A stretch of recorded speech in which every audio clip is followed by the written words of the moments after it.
Personne ne va travailler en pensant qu'il ne rentrera pas chez lui le soir même. Et pourtant, il arrive que des journées routinières se transforment en tragédies inimaginables. Plongeons ensemble dans les détails de 5 des décès au travail les plus troublants jamais enregistrés. Des histoires d'accidents soudains, de pannes d'équipements catastrophiques et de manquements choquants à la sécurité qui ont bouleversé des familles et même inspiré des lois.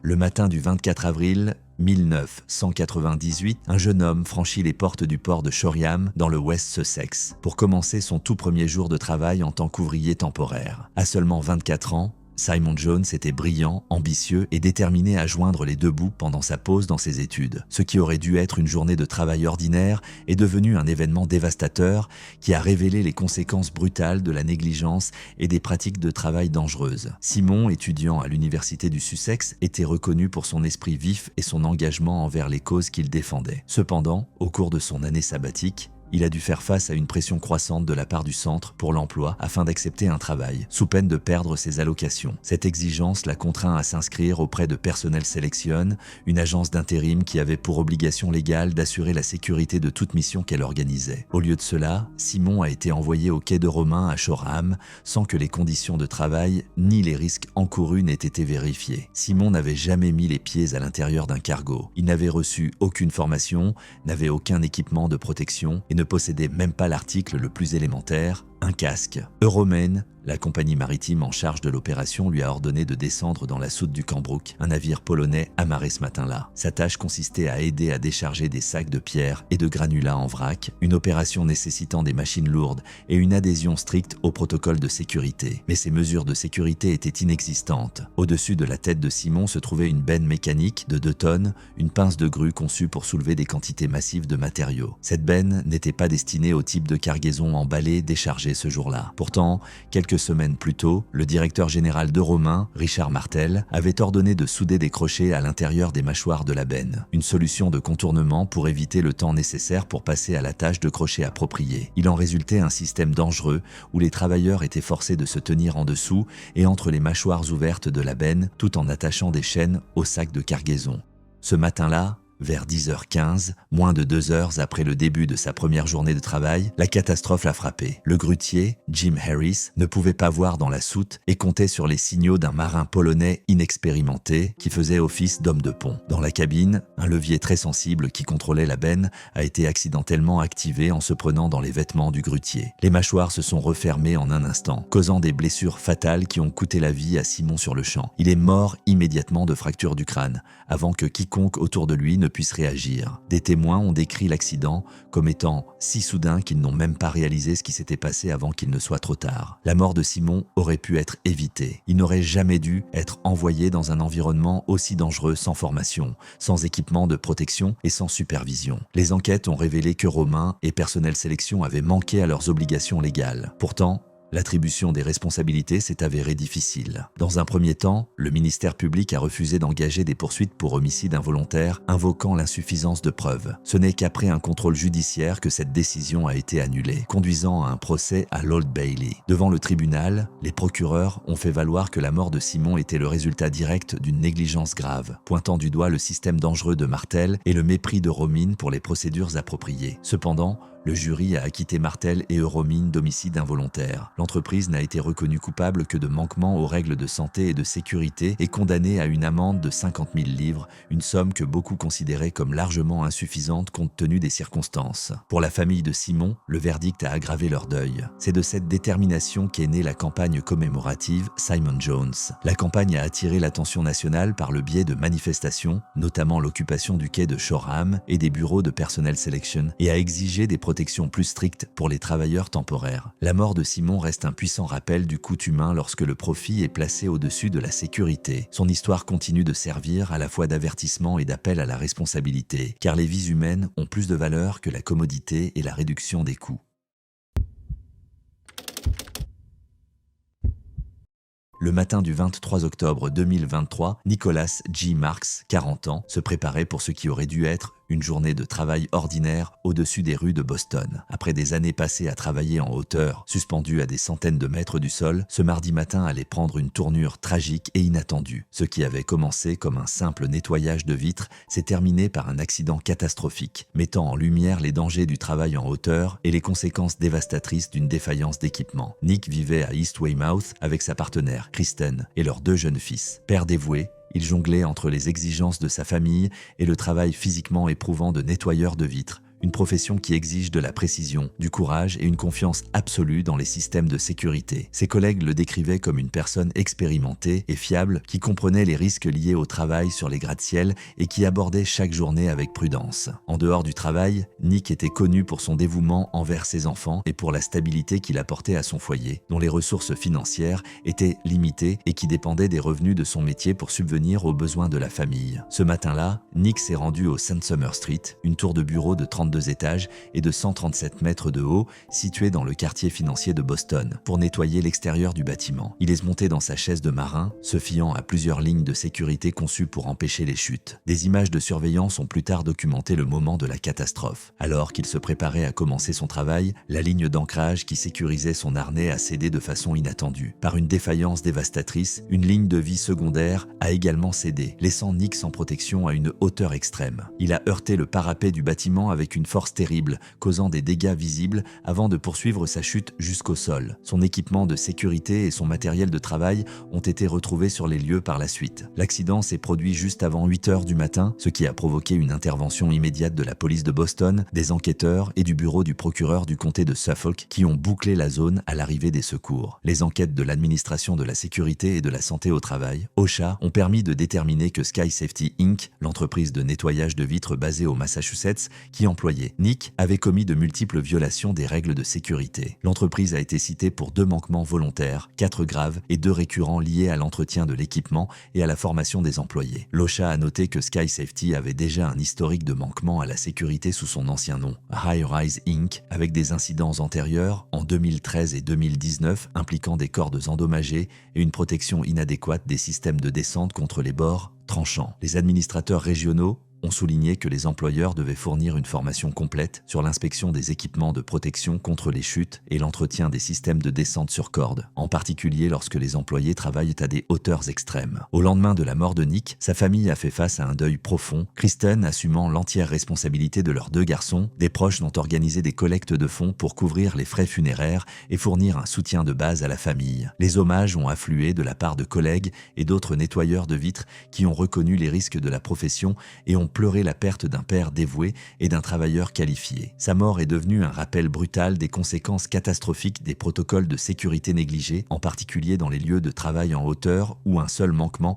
peut être fatal. Les autorités et les enquêteurs continuent d'examiner l'incident, tandis que les amendes de 447 000 $ infligées par l'OSHA à Sky Safety soulignent l'importance cruciale des inspections rigoureuses, d'une formation adéquate et du respect strict des mesures de protection contre les chutes. L'histoire de Nick est un témoignage qui donne à réfléchir sur les dangers inhérents au travail et sur la responsabilité des employeurs de garantir la sécurité de ceux qui leur confient leur vie à des hauteurs vertigineuses. Le 13 juillet 2025, le tournage du film Tamul Vetuvam, à Nagapattinam, au Tamil Nadu, a été le théâtre d'une tragédie dévastatrice qui a secoué l'industrie cinématographique régionale. S.M. Raju, un cascadeur vétéran fort de plusieurs décennies d'expérience dans l'exécution de séquences à haut risque, se préparait à réaliser un saut périlleux en voiture qui exigeait une précision absolue et des mesures de sécurité rigoureuses. Bien que la cascade ait été conçue pour être contrôlée sous surveillance, les événements de cette journée ont pris une tournure catastrophique, mettant en évidence la nature dangereuse du métier de cascadeur et la frontière ténue entre le spectacle cinématographique et l'accident fatal. Raju, également connu sous le nom de Mohan Raj, était un cascadeur professionnel chevronné, jouissant d'une réputation de longue date dans le cinéma tamoul, ayant collaboré avec certains des acteurs et réalisateurs les plus en vue de l'industrie. Selon les rapports, il était originaire du district de Kanchipuram, au Tamil Nadu, et à 52 ans, il apportait des années d'expérience et de compétences à chaque séquence d'action qu'il entreprenait. Ses collègues et les acteurs le décrivaient comme quelqu'un de courageux et dévoué, prêt à repousser les limites tout en étant pleinement conscient des dangers inhérents à son métier. C'était un père de famille, qui laisse derrière lui 2 jeunes enfants, et sa vie professionnelle était indissociable des risques qu'il acceptait de prendre pour donner vie à des cascades pleines d'adrénaline sur grand écran. Le jour de l'accident, Raju devait réaliser une cascade de retournement de voiture qui faisait partie d'un plus grand bloc d'action pour Vethuvam, réalisé par Paranjit. La séquence exigeait qu'un véhicule se retourne en l'air tout en conservant une trajectoire contrôlée, une manœuvre généralement exécutée sous la supervision stricte du chorégraphe de cascade Dilip Subbarayan. Malgré des instructions claires de ne pas tenter la cascade lui-même, Raju a insisté pour la réaliser, déterminé à prendre personnellement le risque. L'acteur K. Vishal, présent sur le plateau et secrétaire général de la South Indian Artists Association, a confirmé que l'insistance de Raju allait à l'encontre de l'avis du chorégraphe, soulignant que même les cascades de routine pouvaient devenir fatales si les précautions n'étaient pas strictement respectées. Lorsque la cascade a commencé, des images du plateau ont filmé la voiture accélérant sur une rampe avant de se retourner violemment. Bien qu'elle ait été conçue comme une séquence contrôlée, le véhicule a dévié de sa trajectoire en plein air et s'est écrasé sur l'avant. Les membres de l'équipe ont rapidement réalisé la gravité de l'incident, trouvant Raju inconscient à l'intérieur du véhicule en ruine. De manière choquante, il ne présentait aucune blessure externe visible, aucun saignement ni aucun traumatisme, mais il avait subi un grave traumatisme interne qui s'est avéré fatal, comme l'a confirmé par la suite le rapport d'autopsie. Il a été transporté d'urgence à l'hôpital du gouvernement de Nagapattinam, mais son décès a été déclaré à l'arrivée. L'autopsie et les enquêtes en cours ont révélé les risques inexplicables et inhérents au travail de cascadeur, même lorsque des équipements de protection, des véhicules renforcés, des casques et du personnel médical sur place sont présents. Les conséquences du décès de Raju ont plongé la communauté du cinéma et ses collègues dans un deuil profond. Une plainte pour négligence a été déposée contre le réalisateur Paranjit, le réalisateur adjoint Raj Kamal, le propriétaire du véhicule Prakash et le directeur du tournage Vinod, après que le traumatisme interne a été confirmé comme la cause du décès. Les hommages ont afflué de la part d'acteurs et de confrères cascadeurs, soulignant son courage, son expérience et son dévouement à son métier. L'acteur Vishal a exprimé à la fois son chagrin personnel et son engagement à soutenir la famille de Raju, soulignant le bilan émotionnel d'être témoin d'une perte aussi soudaine. Les réactions sur les réseaux sociaux ont également mis en évidence les préoccupations du public concernant la sécurité des cascadeurs, beaucoup se demandant si des mesures d'atténuation des risques et des alternatives automatisées pourraient prévenir des tragédies similaires à l'avenir. La mort de Raju est un rappel brutal des dangers extrêmes auxquels sont confrontés les cascadeurs, de l'imprévisibilité des séquences à haut risque et de l'importance des protocoles de sécurité rigoureux, de la responsabilité et des protections systémiques. Même les professionnels les plus chevronnés sont vulnérables à des conséquences imprévues. Et l'incident a relancé des discussions urgentes au sein de l'industrie pour protéger la vie de ceux qui donnent vie à l'action sur grand écran. La perte de S.M. Raju est pleurée non seulement pour l'homme qu'il était, mais aussi pour le rappel que derrière chaque spectacle cinématographique se cache une vie en jeu.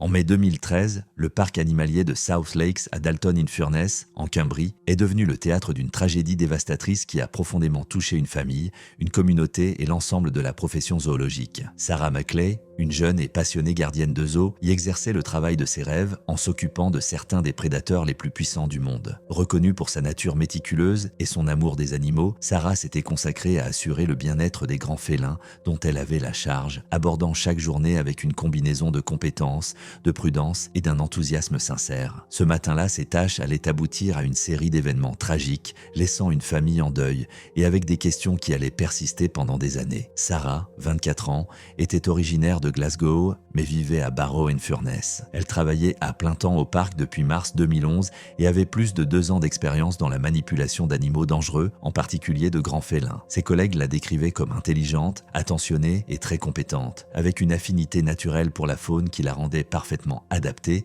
à son rôle. Sa mère, Fiona, ainsi que ses frères et sœurs Stephen et Lucy, ont souligné que Sarah considérait son travail avec les grands félins comme un privilège et une responsabilité. Elle était méticuleuse et méthodique, s'efforçant toujours d'accomplir ses tâches mieux que ce qui était demandé, et apportait une chaleur et une énergie qui inspiraient son entourage. Le 24 mai 2013, Sarah effectuait des tâches de nettoyage et de nourrissage dans l'enclos des tigres, qui abritait notamment un tigre de Sumatra mâle, Padang. L'enclos était composé de plusieurs compartiments intérieurs et extérieurs reliés par des portes verrouillables avec des systèmes conçus pour que les animaux et les gardiens restent toujours séparés. Cependant, à l'insu de Sarah, un verrou défectueux sur l'une des portes intérieures, Une troisième ligne de défense, critique après 2 portes coulissantes, laissait un espace de 20 à 25 mm. Cette défaillance mécanique a permis à Padang d'accéder de manière inattendue au couloir des gardiens où Sarah travaillait. Le tigre s'est introduit dans le couloir et a lancé une attaque soudaine, laissant Sarah avec des blessures graves. Bien qu'elle ait été transportée par hélicoptère à l'hôpital Royal Preston, ses blessures étaient trop sévères et elle n'a pas pu être sauvée. L'incident était sans précédent par sa gravité et a révélé la rencontre tragique entre la diligence humaine, une défaillance de l'équipement et l'imprévisibilité inhérente au travail avec de grands prédateurs. Les enquêteurs ont souligné que, bien que des systèmes de sécurité aient été en place, la combinaison d'une porte défectueuse et d'un couloir ouvert a permis à l'attaque de se produire, montrant que même les environnements contrôlés comportent des risques si les mesures critiques font défaut. Les conséquences du décès de Sarah ont été à la fois personnelles et institutionnelle. L'enquête a conclu que le tigre avait eu accès au couloir en raison de la combinaison de portes ouvertes et du mécanisme de porte défectueux. Le parc a admis avoir violé la loi de 1974 sur la santé et la sécurité au travail, reconnaissant des manquements dans l'entretien des équipements et la garantie du bien-être du personnel. Le zoo de South Lakes Safari a ensuite été condamné à une amende de 255 000 livres, a dû payer 150 000 livres de frais de justice et 42 500 livres supplémentaires pour un autre incident survenu en 2014, au cours duquel un gardien était tombé d'une échelle alors qu'il nourrissait des grands félins. La tragédie a également incité le parc à mettre en œuvre des régimes d'entretien plus stricts, des vérifications de sécurité et des protocoles de formation du personnel révisés afin de prévenir de futurs accidents. Pour la famille de Sarah, la perte a été incommensurable. Fiona, la mère de Sarah, a décrit le deuil et le traumatisme durable qui ont entraîné une psychothérapie à long terme et une défense constante de l'amélioration des normes de sécurité dans les zoos. Les frères et sœurs de Sarah ont exprimé à la fois leur chagrin et leur soulagement que le parc ait été tenu responsable, prouvant que la mort de Sarah n'était pas due à sa négligence, mais à des défaillances systémiques au sein de l'établissement. L'incident est depuis devenu emblématique des dangers du travail avec des animaux sauvages. Même plus d'une décennie plus tard, l'histoire de Sarah continue de servir de rappel solennel des risques encourus par ceux qui consacrent leur vie aux soins de la faune et des responsabilités profondes des institutions chargées de protéger à la fois le personnel et le public. L'après-midi du 28 juillet 2025, une journée ordinaire sur un chantier de construction à Goodyear, en Arizona, s'est transformée en une tragédie dévastatrice qui a secoué une communauté locale et a laissé une famille sous le choc. Ronald Andrew Bakera Jr., affectueusement surnommé Ronnie, était au travail comme il l'avait été d'innombrables fois auparavant, s'occupant des exigences de sa profession avec dévouement et compétence. Mais ce jour-là, la ligne entre la routine et le désastre a été tragiquement franchi et les vies de ceux qui le connaissaient ont été à jamais changées. Ronnie, 44 ans, était père de 3 enfants et vivait pour les moments qu'il passait avec eux. Ses amis le décrivaient comme une personne infiniment attentionnée et fiable, qui abordait la vie avec honnêteté, humour et une volonté d'aider les autres. Ses collègues le reconnaissaient comme un travailleur acharné et compétent, profondément respecté dans son domaine. Pour Ronnie, une grande partie de sa vie tournait autour de sa famille. Il aimait passer du temps avec ses enfants, assister à leurs activités et soutenir leurs centres d'intérêt. Ses enfants étant souvent considérés comme son plus grand passe-temps et sa plus grande joie. Il était très estimé dans sa communauté et parmi ses amis. En ce lundi fatidique, Ronnie travaillait dans une tranchée ouverte sur un chantier de construction près de Citrus et Lower Buckeye Roads. Sans crier gare, le sol sous lui a cédé, provoquant l'effondrement des parois de la tranchée et le piégeant sous la terre. Ses collègues se sont immédiatement précipités pour le déterrer, mais le sol était instable et alors qu'ils enlevaient une couche, plus de terre tombait, rendant le sauvetage extrêmement périlleux. Les équipes d'urgence des pompiers de Goodyear sont arrivées dans les 6 minutes suivant l'appel initial et ont trouvé Ronnie complètement enseveli. Les efforts de sauvetage ont été encore compliqués par les lignes de gaz, d'eau et d'électricité à proximité, nécessitant l'utilisation d'équipements spécialisés et une extrême prudence. Malgré le travail acharné des équipes tout au long de l'après-midi, de la soirée et jusqu'au petit matin, la mission de sauvetage s'est transformée en une opération de récupération après environ une demi-heure en raison du danger extrême et de l'instabilité de la tranchée. Après près de 13 heures d'efforts épuisants, le corps de Ronnie a finalement été récupéré vers 2 heures du matin le 29 juillet. Les conséquences du décès de Ronnie ont laissé une marque sur sa famille, ses amis et la communauté locale. Des veillées ont été organisées en son honneur. Plus de 80 personnes en deuil se sont rassemblées pour se remémorer une vie faite de bienveillance, de dévouement et de travail acharné. Ses enfants ont été confrontés à un chagrin profond, sa fille étant décrite comme désemparée et son fils luttant pour faire face à la perte soudaine d'un père qui avait été au centre de leur vie quotidienne. Ses amis et collègues ont parlé de sa générosité, de sa capacité à résoudre les problèmes à la fois avec ses mains et avec son humour, et de son dévouement inébranlable envers son entourage. Le site de l'effondrement est resté un lieu de deuil dans les jours qui ont suivi la tragédie, alors que les équipes de construction ont repris le travail à proximité pendant que les enquêteurs de la commission industrielle de l'Arizona lançaient une enquête de sécurité pour déterminer si des règlements avaient été enfreints. Une page GoFundMe a été créée pour aider la famille à couvrir les frais funéraires et commémoratifs, reflétant le désir de la communauté de les soutenir face à une perte écrasante. La mort prématurée de Ronnie Baquera est un rappel brutal des dangers auxquels sont confrontés les travailleurs de l'industrie de la construction et de l'importance des normes de sécurité rigoureuses. Aimé pour sa nature bienveillante, son dévouement envers ses enfants et son engagement envers son entourage, l'histoire de Ronnie est un témoignage de la fragilité de la vie et de l'impact durable d'un homme qui a tellement donné de lui-même à sa famille, à ses amis et à sa communauté.